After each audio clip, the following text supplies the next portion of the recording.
Evening good evening కూర్చో. Thank you.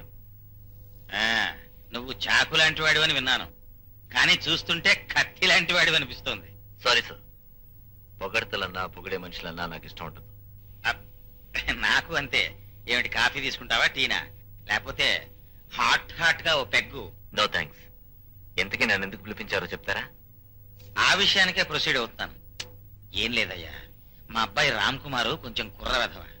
తల్లి గారాభం వల్ల అప్పుడప్పుడు చిలిపి కృష్ణులా ప్రవర్తిస్తుంటాడు. దాందే ఉందిలేండి. కన్నవాళ్ళకి ఎప్పుడు కొడుకు చేష్టలు ముద్దుగాను ముచ్చటగాను అనిపించడంలో తప్పలేదు, కానీ చట్టానికి అలా అనిపించాలని రూల్ లేదుగా. నువ్వన్న చాలా కరెక్ట్, కానీ ఏం చెప్పు. ఎంత కాదనుకున్నా కన్న తండ్రిని తట్టుపోతుంటాను. అసలు ఆ లలితను మావాడు ప్రేమించుకున్నారటయ్యా. ఆ అమ్మాయి వేరే కారణాల వల్ల సూసైడ్ చేసుకుందట. పోలీసులు కూడా అదే అనుకుంటున్నారు. కానీ నువ్వేదో మావాడు నేరస్తుడని ప్రొసీడ్ అవుతున్నావుట. చాలా పొరపాటు. నేను చేస్తున్న పని పొరపాటు అని చెప్పడం మీ పొరపాటు. ఆ అమ్మాయి చావు హత్య అయితే ముందుగా అనుమానించవలసింది మీ అబ్బాయిని. నా కొడుకును అనుమానించి నువ్వు ప్రొసీడ్ అయితే చూస్తూ ఊరుకునే మనిషిని కాదు నేను. మీరు ఊరుకున్నా ఉద్రేకపడినా నేను నా వృత్తిలో వెనకడుగు వేయను.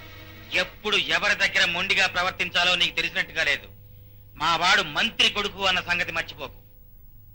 నేను చదివిన చదువుల్లో గాని చేపట్టిన వృత్తిలో గాని మంత్రి గారి కొడుకు న్యాయం, సామాన్య ప్రజలకు న్యాయం జరపాలని ఎక్కడా రాసిలేదు. ముక్కుకి సూటిగా పోవటం మంచిదే. మరీ సూటిగా పోతే ఏ గోడకో గుద్దుకుని పళ్ళు రాలగొట్టుకునే ప్రమాదం ఉంది. ఉన్న ఉద్యోగం ఊడిపోతే నీ గతి ఏమవుతుందో ఆలోచించుకో మిస్టర్ విక్రమ్. ఉద్యోగానికి ద్రోహం చేయడం కంటే ఆ ఉద్యోగాన్ని వదులుకోవడమే నాకు ఇష్టం. కానీ నేను ఆ ఉద్యోగంలో ఉండేంత వరకు మీలాంటి వాళ్ళ ఆటలు సాగనవను మిస్టర్ శ్రీహర్రావు.